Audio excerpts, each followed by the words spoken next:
350 वर्ष गुलामगिरीत पडलेला सह्याद्री ज्वालामुखीसारखा जागा झाला.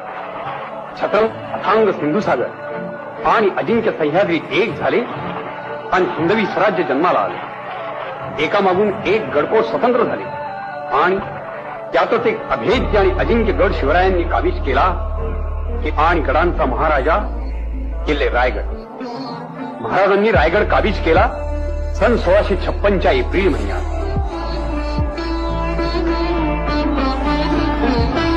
उभ्या दख्खनच्या मुलखात रायगडासारखा दुसरा गड नाही. रायगड बुलंद आहे, बाका आहे, बेलाग आहे. उत्तुंग पहाडांनी गडाला गराडा घातलाय. सीतेच्या हृदयात रावणाला प्रवेश मिळणं जसं अशक्य, तसा स्वराज्याच्या शत्रूला रायगडात प्रवेश मिळणं ही अशक्य होतं. रायगडात शत्रू शिरेल फक्त फितुरी झाली तरच. आणि राजधानीच्या दृष्टीनं गडावरती वेगवेगळी बांधकामं करण्याचा हुकूम महाराजांनी हिरोजी इंदुरकरांना दिला. हे हिरोजी इंदुरकर स्वराज्याच्या बांधकाम खात्याचे सुभेदार होते.